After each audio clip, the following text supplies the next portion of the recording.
Live from high atop Aubrey Plaza in beautiful downtown Wilmington, Delaware, we are the Podcast Pediatricians. I'm Rob Walter. And I'm Matt Gotthold. Check us out on iTunes, Spotify, Google Play, and a whole bunch of other places. And podcastpediatricians.com, where you can leave your email and receive alerts for our episodes. As promised, or should we say warned, we are back with a diabetes episode. But first, yes, let's talk about those Eagles. Eagles. Yeah. Ready? E-A-G-L-E-S, Eagles! And we love the Tush Push. Don't outlaw the Tush Push. We just do it better. It's the brotherly shove. Yes, right? The brotherly shove. Jason Kelce has the best tush to shove in front of or behind. Yeah. So behind. Perhaps the ugliest wins for an undefeated NFL team, but we're going to take it. Yeah, I haven't been terribly confident with any, maybe one or two quarters of the Bucs game, but outside of that, they're making me nervous. I know, and of course, the big national Eagles story, as we all know, is about Kelce and Swift. And what we obviously mean by that is future Hall of Famer, as we mentioned, center Jason Kelce and Philadelphia's homegrown running back phenom DeAndre Swift. He is quick. He's tough. He's like the second coming of Shady McCoy. He is. I love watching him. And by the way, speaking of Swift, I've got my tickets. Going Friday night, opening night for the Taylor Swift era's movie, biggest movie opening in history. What night you going, Matt? Which day do you got your tickets for? Come on. My wife and girls are going. Yeah, I have no idea when. So what he means is he's going, but he doesn't want to admit it in front of all his things. And this is actually the first time ever in, 7 years we've been doing this, that we're doing a night taping. We just finished Phillies Game 3. Bryce Harper was the man. We were at a medical meeting. I'm sitting across from Matt, where he's still wearing a name tag that says, "Hi, my name's Dr. Matt I forgot Gotthold. to give it that Do you back. want to take that off?" He didn't recycle it, and now I have to look at his because we name tag. reused these, I wanted to cross out my name and put El Jefe. And we obviously both like to talk about sports here, but also in our well visits. And it's a nice way to engage certain families, and not to be sexist, but sometimes with the dads or with the boys a little bit more, we can talk about Philly sports. But obviously some of the moms in our practice, especially in the Eagles, they're just way into the Eagles. And I got schooled by a 10-year-old a few weeks ago. He was a Jet fan. Now, that was my hometown team growing up, so that's why if I ever call sports radio, they will mock me because I've been an Eagles fan now. But he told me that the New York Jets had never, ever, ever in history beaten the Philadelphia Eagles in a regular season. And in the room, I'm like, well, that's not true. I'm pretty sure that's not true. So then I'm Googling it in the room, and he was completely right. I oh my God. And the dad with the kid was so proud. I gave him all the props. I can't believe I didn't know. Did you know that? No, I didn't. They're 0-12 forever. They've impressive. Some preseason games, but they've never beaten them. Well, the Jets haven't been good for a long time. That's true, until, but still, recently. Ever since the 60s is incredible. True. Now, the Phillies are really exciting. And shout out to your point to a couple moms in my practice. So shout out to Kim and Samantha and to Mrs. Ilek. Go Phils. All you guys were representing the last couple one days. game tomorrow, man. Yeah. Ranger Suarez. No one's He talking was looking about sharp the first game. He did. And I love the fact they didn't tell him that he was going to be pulled. So it worked out perfectly. So Absolutely. Phillies are amazing. Yes. The Eagles, Flyers not so much. Yeah. And then What's up with James Harden, man? The guy's an albatross. Not only that, the Boston Celtics have Porzingis. They just got Drew Holiday. I think basketball is not going to be good for us, Philly, but fans. But we've got the Eagles. We've got the Phillies. I did go to a random game in beginning of August with Susan, and it was a no-hitter. Nice. It was like 6th inning. I was with this guy, George, and I'm like, there's been no hits. He's like, no, there hasn't. I mean, yes, they had. So no-hitter, 124 pitches, and they ruined the guy. Yeah. He has been horrible ever since then. So I'm not sure it was good. And also in the beginning, years ago, we talked about me going to the U.S. Open. Finally got back there after a few years since the pandemic. And have you ever heard of Carlos Alcaraz? He's number 1 in the world. He didn't actually win the tournament, but it's the greatest player I've ever seen live. And that I'm old. That includes Laver, Smith, Connors, Gerolaitis, McEnroe, Becker, Sampras, Santoro, Federer, Nadal, Djokovic. I mean, aren't those guys in the Phillies Farm League? No. And Novak's Djokovic, I he do did remember win, him. but a 19-year-old Coco Gauff won it all in the women's. Matt, there's nothing you know about professional tennis. So I'll tell you what I know. We'll move on. But what you do know about, which I'm really jealous, is the Vegas sphere. Yeah, so I got really lucky. As our listeners may know, there's now an entertainment mecca out in Las Vegas. Las Vegas is not my gig. Like, I was there once about 20 years ago for a conference, really just because my dad wanted to go to Vegas. But I've not been back since. But oh my goodness, this thing is truly a monument. Built by technology. James Dolan, the Knicks owner. My not goodness. a great guy, but no. But so you two originally announced 4 shows out there, and I was lucky enough to have my name pulled out of their lottery, and it was spectacular. And I've got to say, there are very few things in my life that I've said, I'm really looking forward to this because it's going to be awesome. And most things are like, okay, well, that was good. But, it was Italy and this, in terms of what was awesome, aside from my kids being born and, my wedding day, all those things were doing great, this with me. You've always said that was the highlight of what's your your life. name again? It sounded great. I'm going to Vegas in a couple months. I'm going to see Miranda Lambert. I know you're not a country person. And we have one other night. And Carrie Underwood is there. I don't know if you know that name. I do. But you know who else is there? And I'm being made fun of? Barry Manilow. Have a good time. Okay. No, didn't you grow up with those tunes? There was a time. I write the and songs. this is how transparent. He's 80. This is how transparent I am.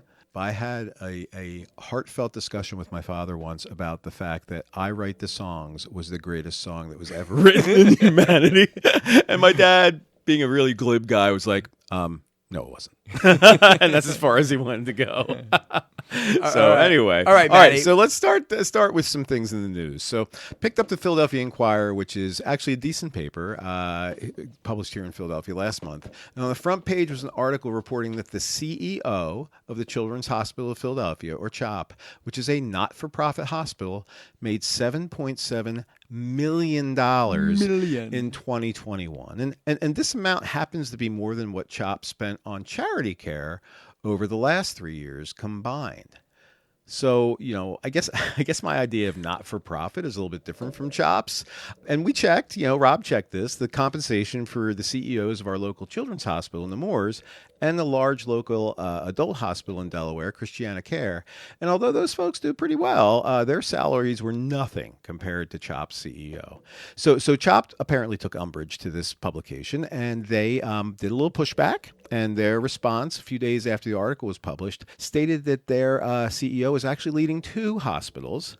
Which are they, Rob? Do you know? CHOP and something else. CHOP and some other place, yeah.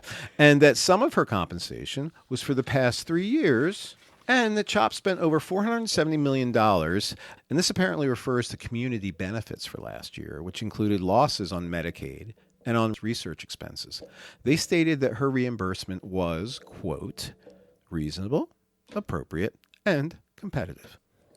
Okay, points taken, but just not a good look. And their CEO is a nurse by training, and so I do wonder how her massive compensation goes over with the nurses at CHOP as she talks about sacrifices and dedication to their craft. But also wonder of all the humongous salaries of CEOs in this country. And what I like to think of is whatever company it is, if that CEO died tomorrow, if he dropped dead tomorrow, how much would it affect the company? Would the company, with General Electric, whatever it is, would it just go on and not really miss a beat? And I think for most of the time, the answer would be yes. There's some glaring exceptions and visionaries with Apple, but otherwise, and the other thing is, what does not-for-profit mean anymore? Seems to be a confounding term. So here in Delaware, not-for-profit hospitals charge private insurers 258% more than the Medicare rates for the same services. And their fair share deficit, which is the amount of charity care provided versus the amount of not-for-profit tax breaks they're given, is the deficit is $95 million.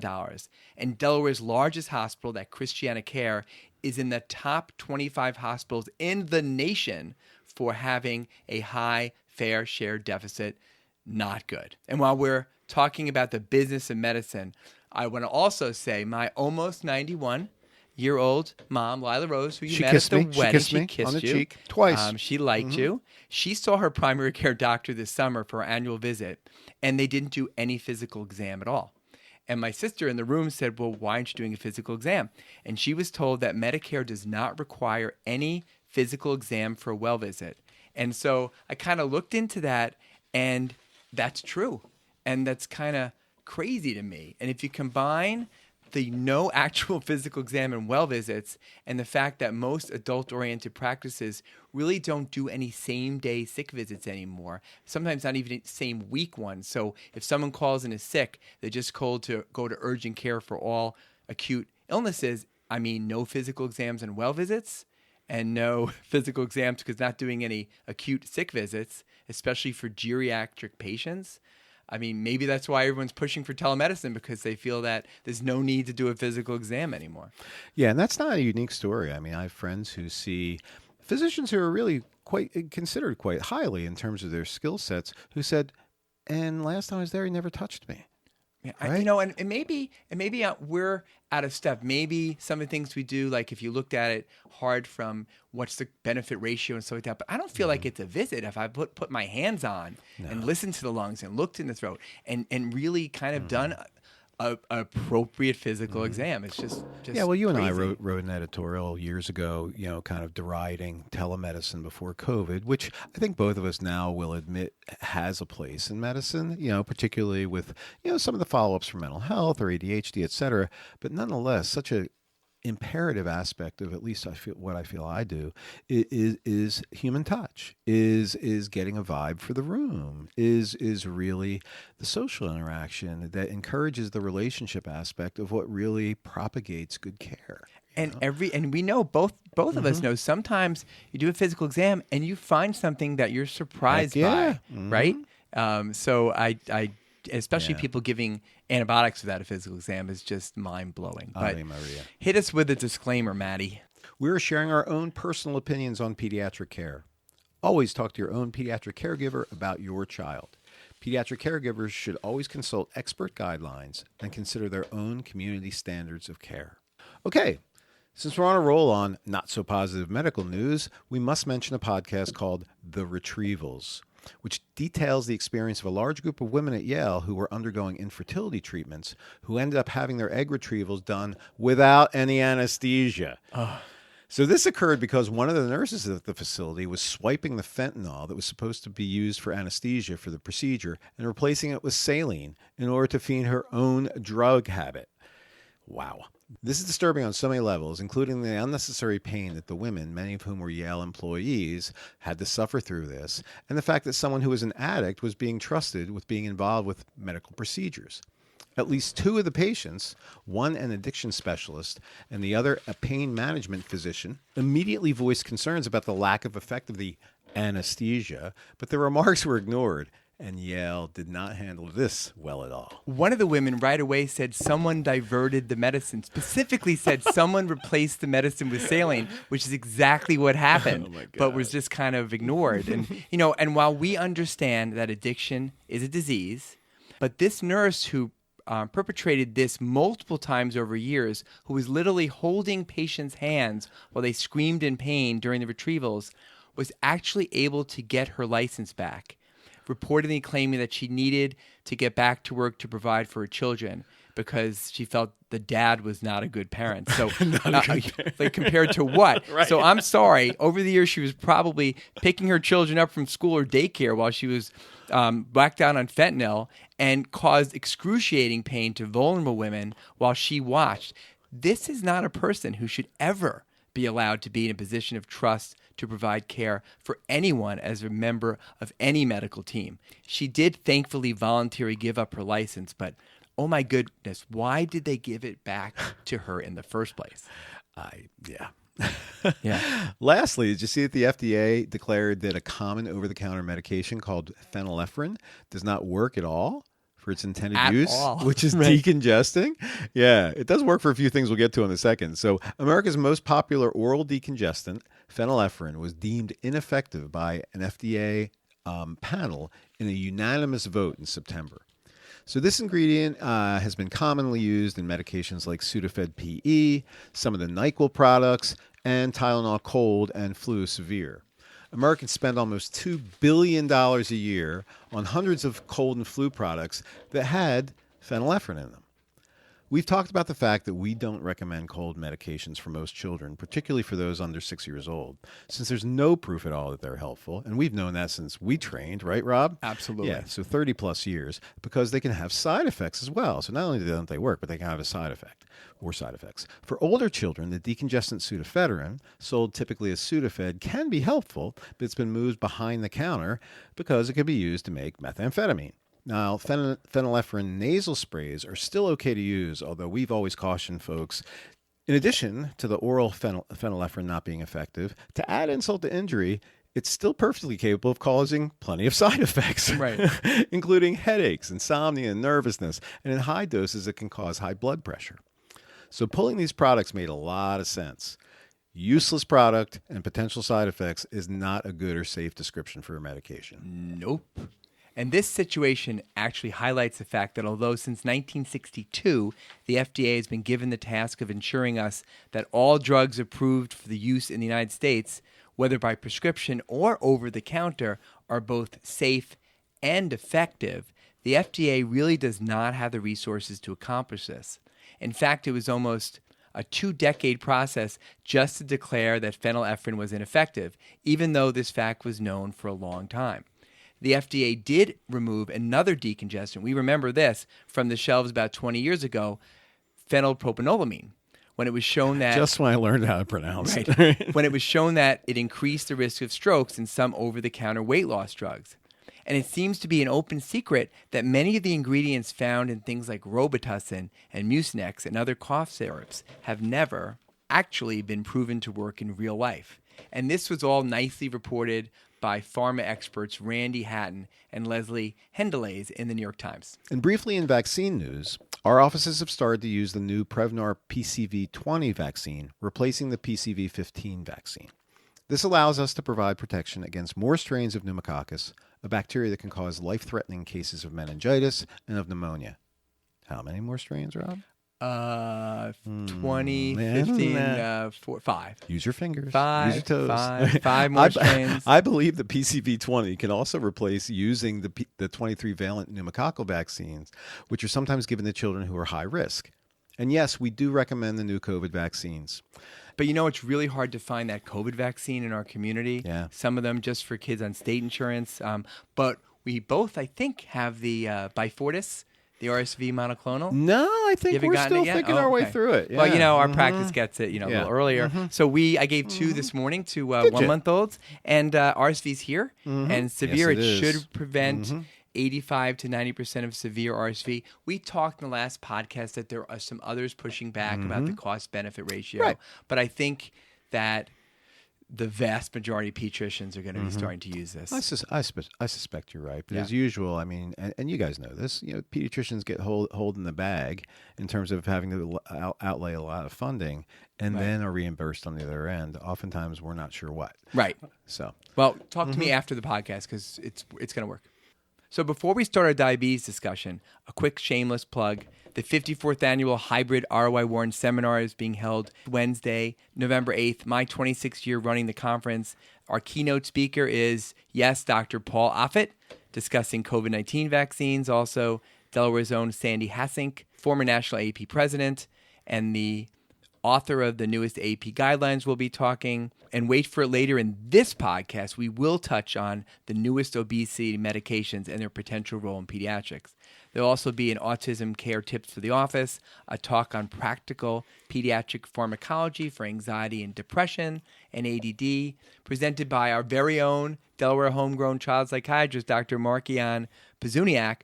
One, he's a former patient of mine, but also a childhood friend of my son, David, so makes me feel really old to talk to him. Like, little Markian, tell me how to use these psych meds. There's sports medicine, lead poisoning. It's going to be in person and hybrid online, but man, if you're listening and you can go really like to be in person. It's just something that's lost. Yeah. Now, our grand rounds are online.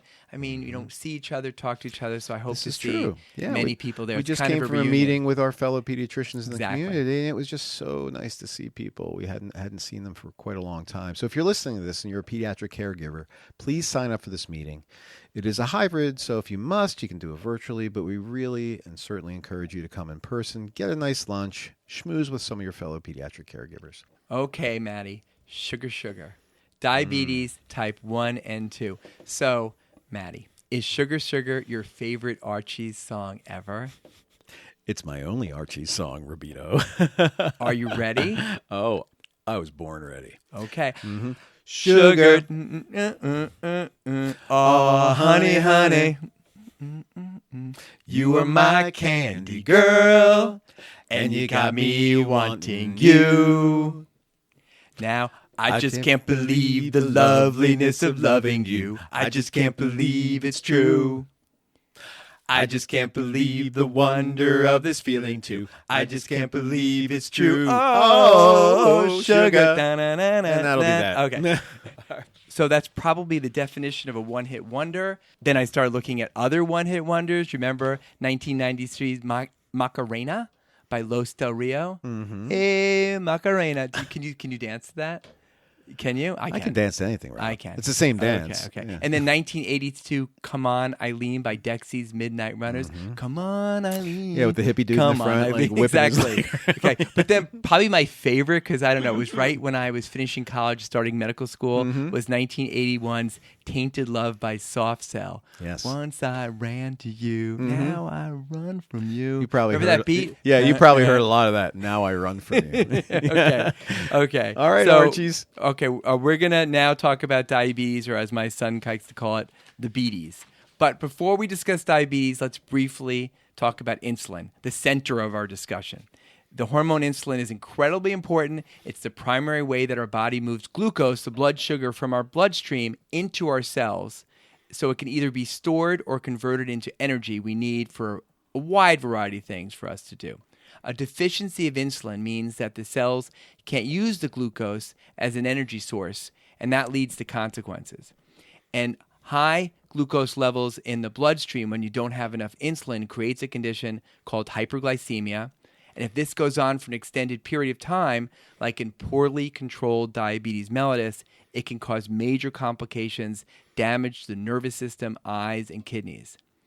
At the same time, if the cells find they can't use glucose as energy because there's not enough insulin, it triggers these cells to look for other energy using fat stores. And when they get dependent on fat stores, they start producing substances called ketones in the bloodstream. And that causes acidosis and the classic DKA, diabetic ketoacidosis, which can be deadly.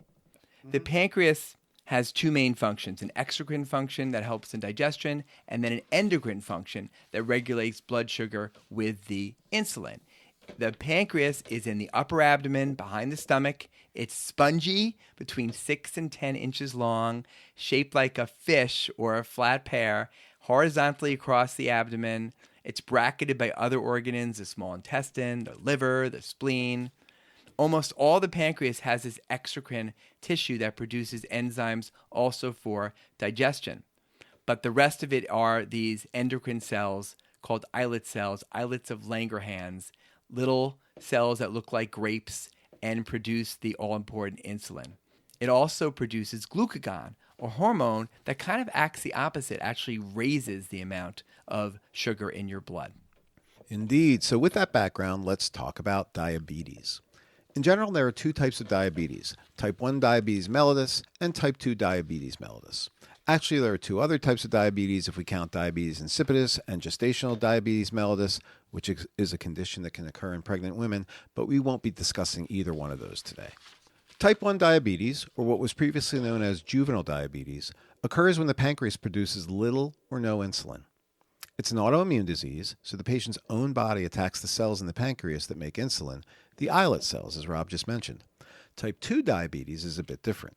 In this case, the pancreas doesn't make enough insulin, and the insulin it is making isn't being used properly because there's a resistance to the effect of the insulin. We grew up calling type 2 diabetes adult onset diabetes, But unfortunately, these days, it is very much tied to the obesity epidemic in younger people. As we keep saying, we've both been practicing for a while. And back in the day, we both treated our share of kids with DKA, a life-threatening way that sometimes type 1 diabetes presented itself, or a complication of someone with known type 1 diabetes and poor control.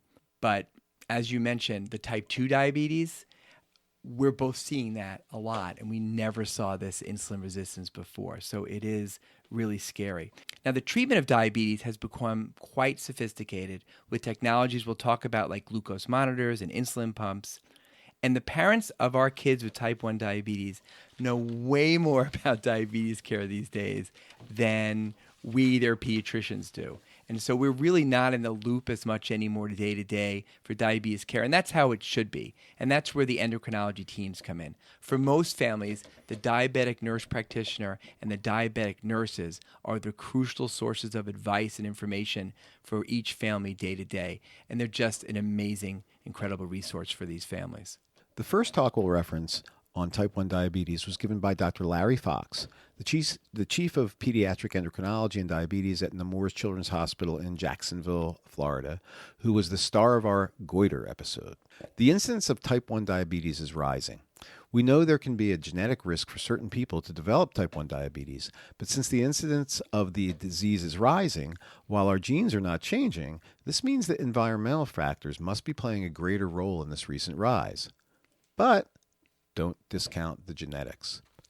If a person has a family history of having a first-degree or second-degree relative with type 1 diabetes, that person's risk for developing type 1 diabetes is increased compared to the general population.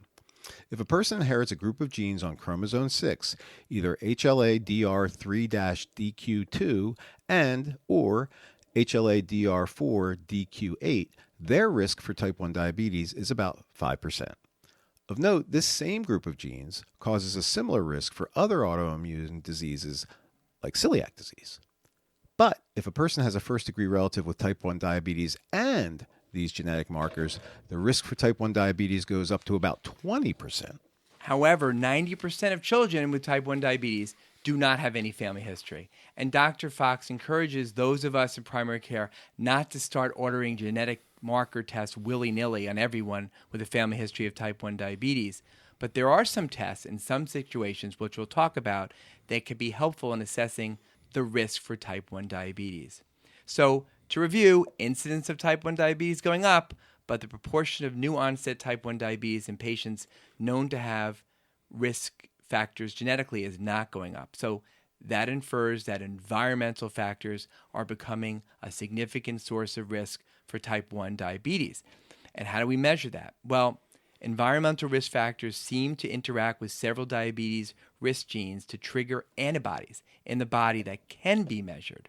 And the three common autoantibodies that increase a person's risk of acquiring type 1 diabetes are islet cell antibodies, ICAs, insulin autoantibodies, IAAs, and glutamic acid decarboxylase antibodies, GADs, and these can be measures. So how can this be applied?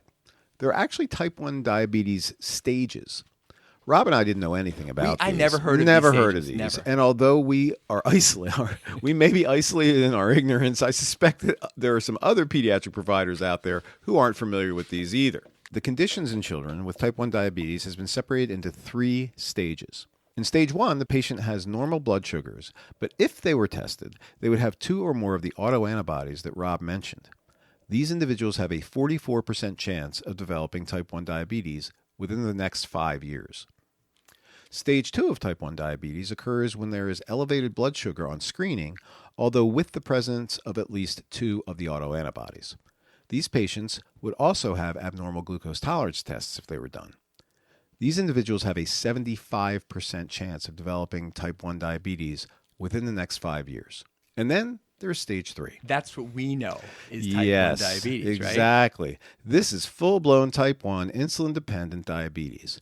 This stage, traditionally, is when type 1 diabetes is diagnosed because the effects of the disease become dramatically obvious.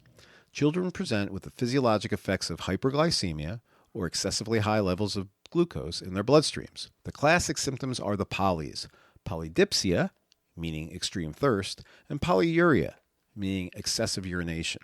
These children can be extraordinarily sick and in a state of diabetic ketoacidosis.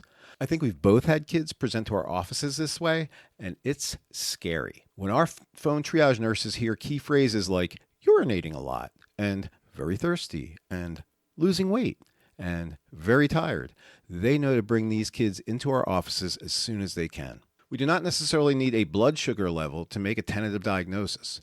Generally, a simple urine test will do. Patients with new onset type 1 diabetes will always have glucose in their urine. Sometimes they don't look especially sick, but other times they do. So one might ask, why does it matter if you identify signs of stage 1 type 1 diabetes or even stage 2 type 1 diabetes if many will eventually end up having stage 3 full-blown type 1 diabetes anyway? Well, we certainly want to make sure they don't present with life-threatening diabetic ketoacidosis, but otherwise we've always thought there's nothing else we can do to really prevent that from happening. Right, Maddie? Right, Robbo. Well, this is what kind of blew my mind a little bit. Actually, maybe there is something we can do to prevent some of these kids from getting full-blown type 1 stage 3 diabetes.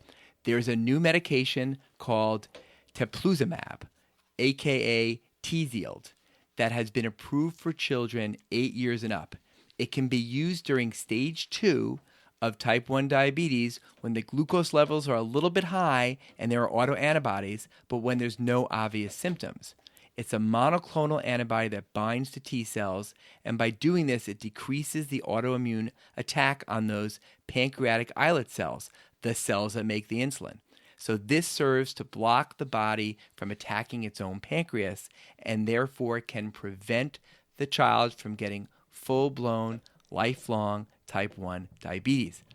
Dr. Fox cited a 4-year study involving 76 patients with stage 2 type 1 diabetes who received IV Tzield daily for just 14 days, and it resulted in a significant prevention of the progression to full-blown type 1 diabetes. Looking 4 years later, the placebo group who didn't get this medication IV had a 72% chance of getting full-blown diabetes, but the ones that got 14 days of this IV medication only got full diabetes 45%. So went down from 72% to 45%. So to me, this is why we maybe should be telling our patients who have other children with type 1 diabetes or a parent with type 1 diabetes that it would be worthwhile to speak with the endocrinologist involved about possibly screening the other children in the family with antibody tests to see if they could be at risk,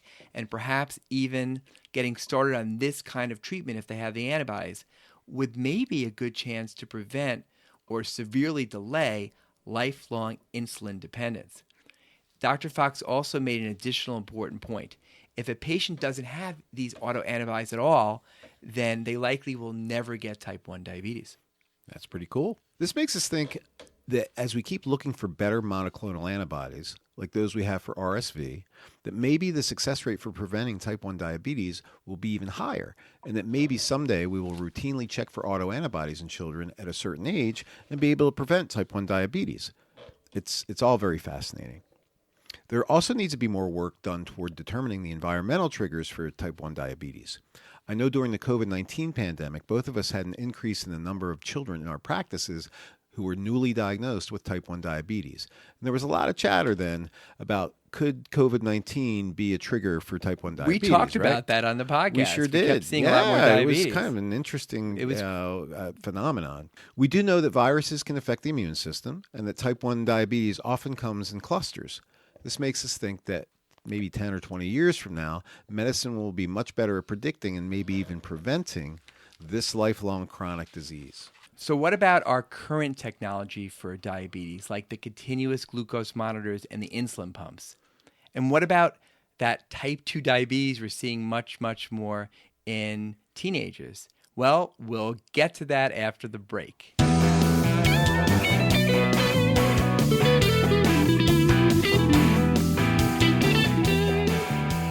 We are back. So yes, we want to work towards preventing type 1 diabetes, But in the meantime, treatment options for those with type 1 diabetes has exploded in the past decade. We are living in a time when having type 1 diabetes, although it's very challenging to a person's lifestyle, is much less burdensome than it was 20 to 30 years ago, and exponentially less burdensome and life-threatening than when Dr. Banting first gave the first insulin to a little 5-year-old diabetic named Teddy in 1922. The two most... Do you think his name was really Teddy? It was. I looked it up. The two most... Seems like too perfect a name.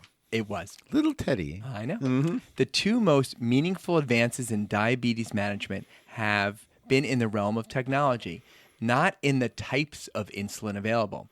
One is continuous glucose monitors, or CGMs, and the other is hybrid closed-loop insulin pumps, which administers small amounts of short-acting insulin as needed so you never get long-acting insulin. And Rob, we both have patients with small plastic CGM devices taped to their arms and insulin pumps on their belts. Continuous glucose monitors actually measure the concentration of glucose in the interstitial fluid in the tissue under the patient's skin, so not actually the bloodstream. Interstitial fluid exists between the fat cells and the muscle cells and the capillaries. Since the sensor of the CGM does not directly measure glucose level in the bloodstream, but instead in the interstitial fluid, which is essentially leaked out and osmotically become balanced, there is a lag of 9 to 11 minutes in their ability to read the actual real-time level of glucose in the bloodstream. When you get a reading, it's basically telling you what the blood sugar was about 10 minutes ago. So this technology is not so great for rapid sugar changes. Pricking a finger and obtaining an immediate blood glucose is still the only way to get a sugar level in real time, at least that we know of, right? Right. But the CGM allows us to track data on glucose levels over time. This information can be sent directly to a cell phone. When diabetics and families of diabetics can follow these numbers, they tend to eat healthier, they're more diligent about getting enough insulin, and overall will ensure more exercise. The diabetics' hemoglobin A1Cs seem to be directly proportional to how much time one actually wears their device. Shocker. That's really important, but it's right? incredibly important, It works. right? It makes sense, right? Remember, hemoglobin A1C is a simple blood test that measures the average blood sugar levels over the past 3 months. It's the best way we have to assess diabetes control over a span of time. Now, a continuous glucose monitor can be used on just about anyone, including newborns. The tough part is getting kids to wear it. And the expense of the devices can be difficult, and hopefully they will be covered well by health insurance. But again, since the CGM is only tracking trends, it's important that providers and patients and families know what to do with all the data that these devices provide. All the data is downloadable, and the hemoglobin A1C can be estimated based on the trends of the interstitial glucose. There is a lot of data downloaded. I don't know about you, Maddie, but the endocrinology folks sometimes fax over these 10 or 15-page diabetes visits notes with all these pages and tables coming from the CGM, and these have to be scanned into our EMR. And it all doesn't really help me. I just want to look at the summary. I don't know. How do you feel? Jump to the summary. Exactly. Yeah, that's right. Types of CGM monitors include the Dexcom G6, the Freestyle Libre 3, and the newer Dexcom G7, and now implantable CGMs that can last for about a year, but they're only available for patients over 18. What about how the insulin is delivered? We're all familiar with diabetics taking shots of insulin, generally with long-acting insulin, once or twice a day, and supplements of short-acting insulin as needed, after having pricked a finger for a blood sugar level reading. This is the way it's monitored. This process is labor-intensive, and many patients, distracted teenagers for instance, may not be diligent in taking the insulin when it's needed. But now wearable insulin pumps are available. These pumps send short-acting insulin through a narrow plastic tube that's placed by a tiny needle under the skin. The needle does come out, so there's simply a flexible tube under the skin to deliver short-acting insulin. The challenge, though, is being able to program the pump correctly in order to administer the insulin when it's needed, and then to determine how to give additional insulin when the need arises, all without needing syringes and needle sticks multiple times a day. And it goes without saying that there has to be a certain level of competence of a person who has an insulin pump. So some kids and even adults won't qualify to have an insulin pump. And again, some kids just don't want it. These insulin pumps come in many shapes and sizes, including Medtronic's MiniMed, Tandem Slim Control, Beta Biotics, and the tiny Tandem Mobi, which is the newest pump on the market, and all of these come with controllers to review the patient's data. Another type of device to administer insulin doesn't use a tube at all. The Insulet Omnipod is actually a patch pump. It exists as an insulin patch, a technology that's attractive to many people that don't want a tube going under their skin. More and more, these ways of providing insulin can be integrated with the CGM so that decisions to give insulin may be done automatically. It brings us closer to the holy grail of insulin-dependent diabetes care, whereas a closed-loop system where basically you have kind of an artificial pancreas. One monitor tells you your glucose, the other one takes care of it, and the person doesn't have to even think about it. There are also clinical trials of inhaled insulin for type 1 and for severe type 2 diabetes. This type of insulin is rapid-acting and can be used like a vape pen, and this initially will only be approved in adults. I don't think either one of us love the idea of promoting something that reminds us of vaping, but it sounds pretty cool. It might be something that could be a game changer too, having insulin that is vaped. So, Maddie, we're on to finally type 2 diabetes, and information provided by Dr. Evan Graver, endocrinologist extraordinaire at the Nemours Children's in Delaware. Dr. Graver had quite a few pearls for type 2 diabetes that were very helpful, since unfortunately, as we said, we're seeing so much more type 2 diabetes in our overweight teenagers. It's really skyrocketing. And he mentioned, which kind of blew my mind, the predictions are incidence of type 2 diabetes in American youth will rise by 617% by the year 2060. Yikes. First, Dr. Graber talked about when to screen for type 2 diabetes and how to diagnose it. Basically, those of us in primary pediatric care should screen anybody who is high risk after the age of puberty or children aged 10 or older, whichever comes first. High-risk factors include a body mass index over the 85th percentile, which includes a lot of teenagers, and who also have one or more of the following: if their mother has diabetes or had gestational diabetes, or if there's a family history of type 2 diabetes in first-degree or second-degree relatives, or if the patient is a member of a high-risk race or ethnicity, which includes those who are Native Americans, African Americans, Latinos, Pacific Islanders, and Asians, or any physical signs of insulin resistance on physical exam, most specifically acanthosis nigricans, which is a darkening and a thickening of the skin that can typically be seen at the neck, or hypertension, dyslipidemia, polycystic ovary disease, or a history of having been small for gestational age at birth. That's a lot of possibilities. It's a long list. So a lot of people that we should be thinking about screening for type 2 diabetes.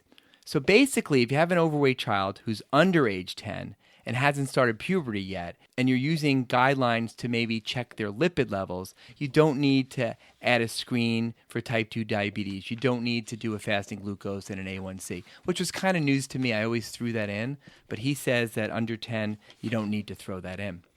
And remember from our last podcast, no need to obtain a screening TSH level because being overweight can cause elevation of TSH. And if there's no other reason to suspect hypothyroidism, you don't want to start chasing an elevated TSH.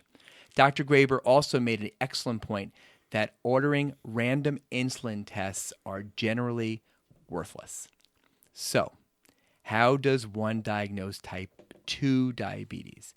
Type 2 diabetes diagnosis is based on the patient having a fasting glucose of over 126 or any random blood glucose greater than 200 with symptoms of hyperglycemia. Or you can do a glucose tolerance test with a 2-hour postprandial glucose level of greater than 100, which is typically ordered if the hemoglobin A1C is between 6.3 and 6.5, and of course, any hemoglobin A1C above 6.5%, which we will be talking about. Treating youth who are at risk for type 2 diabetes always starts with encouraging lifestyle modifications, focusing on nutrition and exercise, sleep, screen time, mindfulness. But consideration of medication treatment for type 2 diabetes depends on the values and trends of those hemoglobin A1C levels. Those are key. If a hemoglobin A1C remains above 6.5% in an overweight patient After making efforts to educate the family and to make appropriate lifestyle changes in an effort to prevent progression, one is likely to consider starting medical treatment with the medication metformin. Note, if the A1C is above 8.5, then insulin needs to be started. Metformin is an oldie but goodie that acts on the liver, the GI tract, and the circulation. It's the treatment of choice for type 2 diabetes when hemoglobin A1C is over 6.5%. Metformin can be titrated up to a maximum of about 2,000 milligrams per day. The greatest side effect of metformin can be GI upset, so it's best taken with food. Have you had patients on metformin, Rob? I have, but only in the past 3 years. I never had it before. Yeah. And now kids are showing up like, oh, I'm on my metformin now. And a lot of them are in weight management center, and they get to endocrinology, and I didn't even know they were on it till I see them for their well visit. Metformin is also used in the treatment of polycystic ovary disease, which is often now referred to as metabolic reproductive syndrome. And that's, I think, where we used to see metformin before. And it also needs to be mentioned clearly that metformin is not prescribed for weight loss.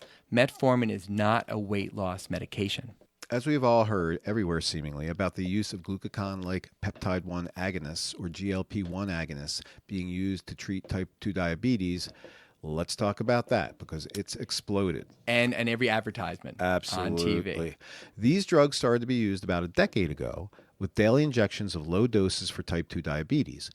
But now, longer-acting forms of the drugs are available and are used in much higher doses. The one that most people have heard of, semaglutide, aka Ozempic, was approved for use in type 2 diabetes, but it turns out it's truly amazing for really addressing weight loss as well. These meds work by increasing the pancreas's ability to produce and secrete insulin, as well as decreasing glucose production in the liver. They also affect the brain by increasing a sense of satiety or fullness. Among other things, these drugs, incredibly, also serve to protect the heart.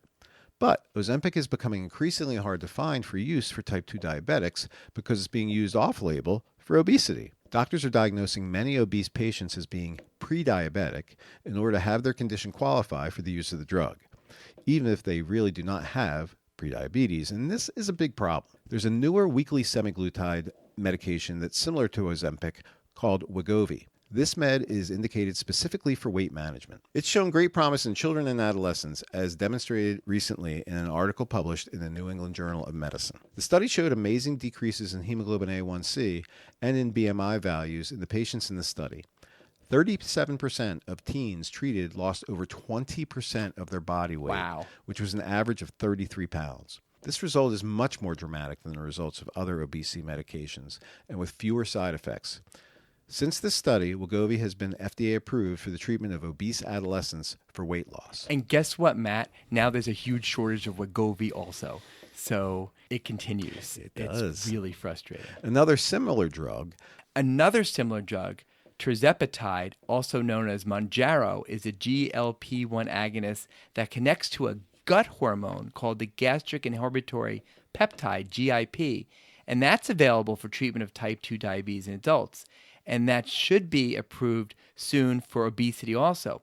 And yet another drug is coming out that connects that GLP-1 agonist to a molecule that blocks GIP, working in a way that's kind of the opposite of the way Mounjaro works, which makes no logical sense to us, but it appears to work even better than the other medication. There's just crazy mystery that no one really knows why the longer-acting, higher-dosing GLP-1 medications work so well for obesity, why it's better when it's connected to gut hormones or connected to anti-gut hormones. Again, complete mystery. Semaglutide and this class of medications, again, may be a game changer in obesity in all ages.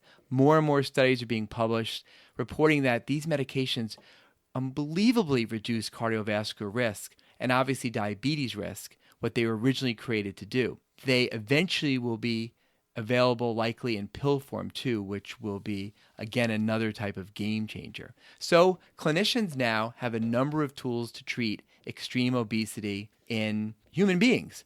Gone are the days where we considered obesity strictly a behavioral problem rather than disease. It's not just the ability of these drugs to assist weight loss.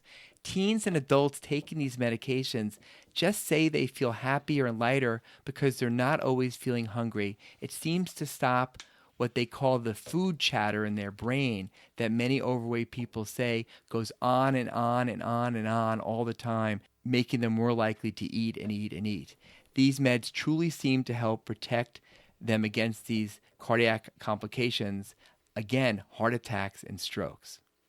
Okay, so what are the downsides and the cautions for these meds? Are you going to ruin this miracle disease and tell us that there's some possibilities it's not good? Somebody has to speak truth to power, I Rob. agree. We need to talk about the problems here.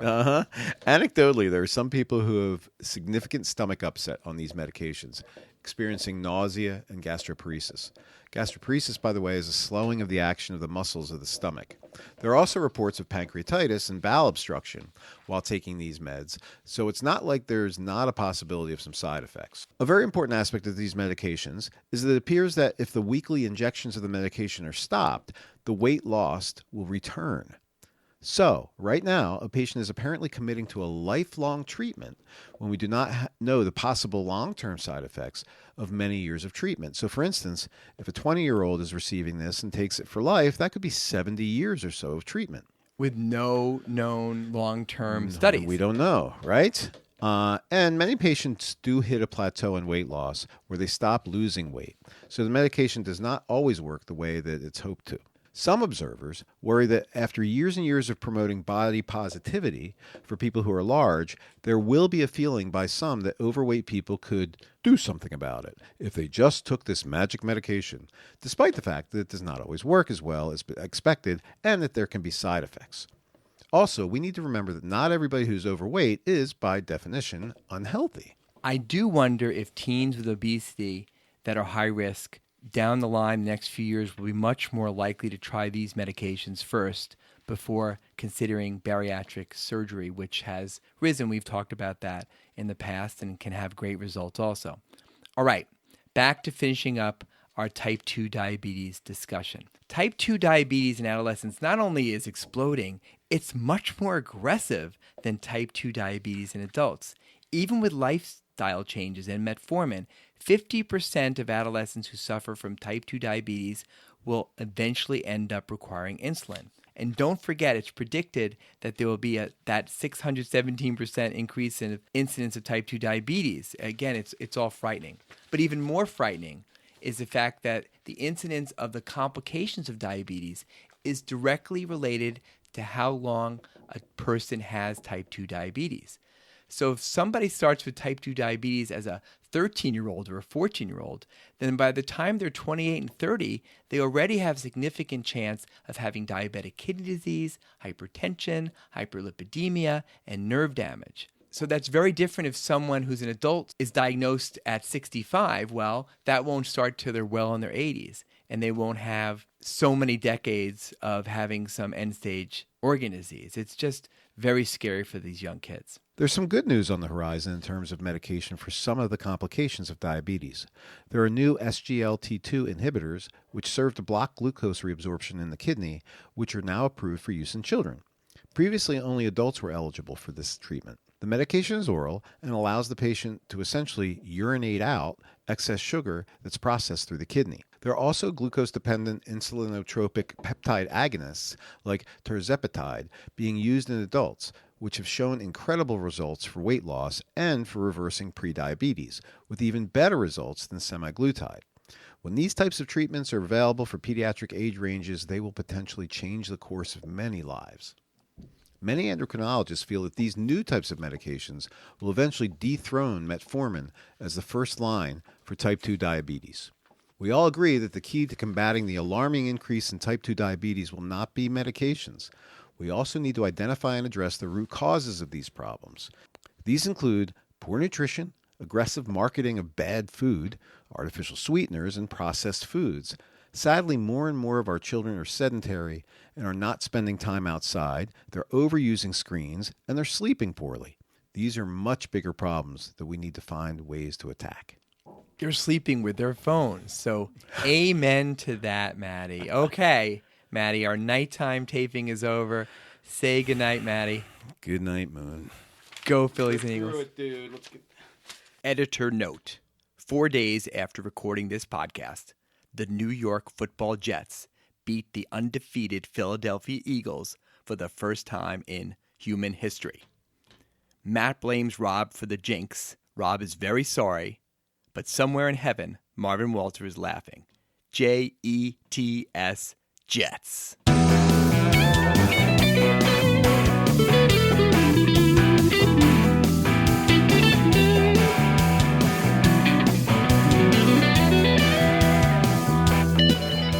Podcast Pediatricians Productions. All rights reserved.